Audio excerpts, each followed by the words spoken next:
Notre-Dame des Trois Épis. Les Trois Épis est un hameau situé dans le département du Haut-Rhin, en Alsace, actuelle région Grand Est. Il est situé à 13 km de Colmar et perché à plus de 670 mètres d'altitude dans le massif des Vosges. Le sanctuaire Notre-Dame des Trois Épis est le seul lieu d'apparition mariale en Alsace et l'un des plus anciens lieux d'apparition au monde reconnus par l'Église. L'apparition de la Vierge eut lieu au XVe siècle. Histoire de l'apparition. Le site appelé Abtal, vallée de l'Épervier, était bien connu des habitants de l'endroit. En effet, le chemin venant de Labaroche bifurquait vers Turkheim, Niedermorschwihr et Amerschwihr. En 1465, une image pieuse fut fixée sur un grand chêne après un tragique accident.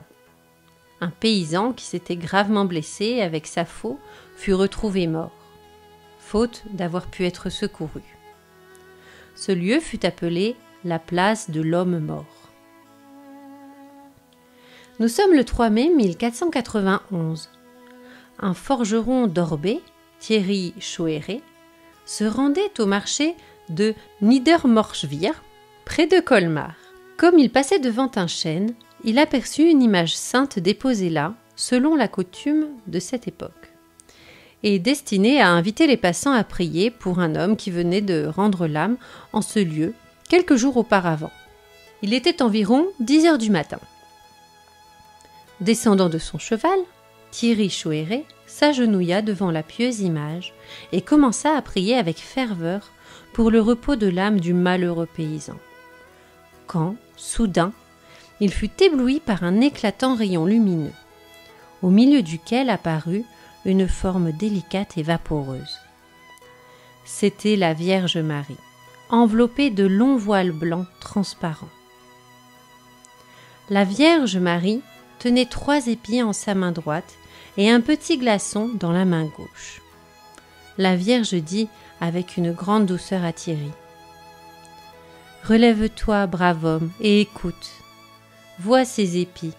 Ils sont le symbole de l'abondance des belles moissons qui viendront récompenser les êtres vertueux, généreux, et apporter le bien-être et le bonheur dans les foyers des fidèles chrétiens. Quant à ce glaçon, il signifie que la grêle, la gelée, l'inondation, la famine et tout son cortège de désolation et de malheur viendront punir les mécréants dont la gravité des péchés a pu lasser la miséricorde divine. Va, bonhomme, descends dans les villages et annonce à tous les habitants le sens de ces prophéties. » L'apparition miraculeuse s'évanouit et Thierry Chouéré reprit sa route. Il se rendit au village, mais craignant les moqueries, il décida finalement de garder le silence sur ce qui venait de lui arriver. Arrivé au marché, il acheta un sac de blé. Mais, chose étrange, ni lui ni personne ne put le soulever. Le sac semblait de plomb et fixé au sol. Les paysans attroupés s'inquiétèrent de la force magique et mystérieuse qui rivait ainsi le sac à la terre. Ce phénomène inexplicable tourmenta les esprits et certains commencèrent à accuser le malheureux forgeron de sorcellerie.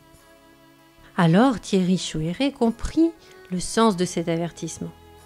Il avait désobéi à la Vierge Sainte et n'avait point rempli la mission qu'elle lui avait confiée. Aussi Thierry se mit-il à genoux devant la foule, soudain silencieuse.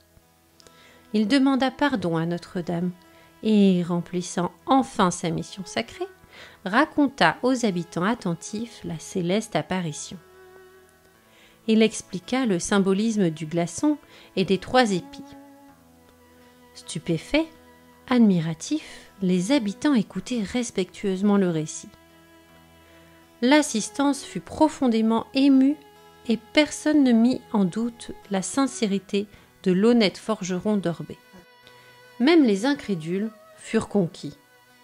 Ils manifestèrent un sincère repentir et jurèrent de s'amender. Dès lors, soulagé et heureux, Thierry Chauhéret retourna jusqu'au sac mystérieux.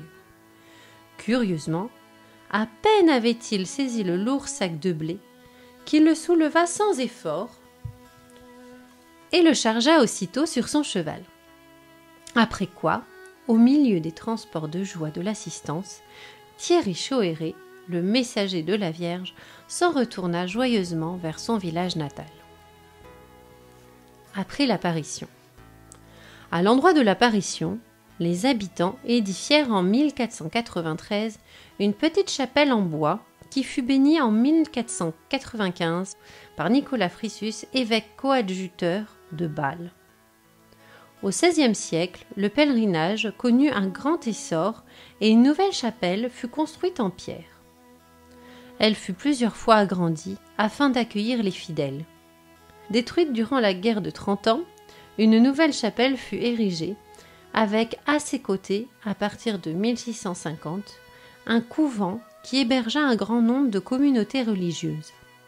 Les chanoines réguliers de Saint-Augustin, de 1652 à 1655, les pères cisterciens de Paris, de 1655 à 1661, les Antonins d'Issenheim, de 1661 à 1777, l'Ordre de Malte, de 1777 à 1779, et les Capucins, de 1779 à 1791.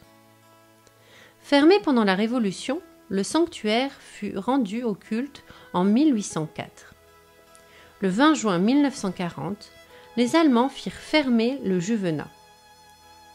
En juillet 1941, la moitié du couvent devint un hôpital militaire qui accueillait les malades et les blessés du front russe. Le 3 mars 1952, Monseigneur Weber, évêque de Strasbourg, instaura l'adoration perpétuelle féminine. En 1967, l'église de l'Annonciation fut inaugurée. En 1991, pour le 5e centenaire, on éleva une triple flèche symbolisant les 3 épis. Prière de Saint Louis-Marie Grignon de Montfort, 1673-1716. Je vous salue, ô Marie Immaculée, tabernacle vivant de la divinité, où la sagesse éternelle cachée veut être adorée des anges et des hommes. Je vous salue, ô Reine du ciel et de la terre, à l'empire de qui tout est soumis, tout ce qui est au-dessus de Dieu. Je vous salue, ô refuge assuré des pécheurs, dont la miséricorde n'a manqué à personne. Exaucez les désirs que j'ai de la divine sagesse, et recevez pour cela les vœux et les offres que ma bassesse présente. Je vous choisis aujourd'hui, en présence de toute la cour céleste, pour ma mère et maîtresse. Je vous livre et consacre, en qualité d'esclave, mon corps et mon âme, mes biens intérieurs et extérieurs, et la valeur même de mes bonnes actions passées, présentes et futures, vous laissant un entier et plein droit de disposer de moi et de tout ce qui m'appartient, sans exception, selon votre bon plaisir, à la plus grande gloire de Dieu, dans le temps et l'éternité. Amen.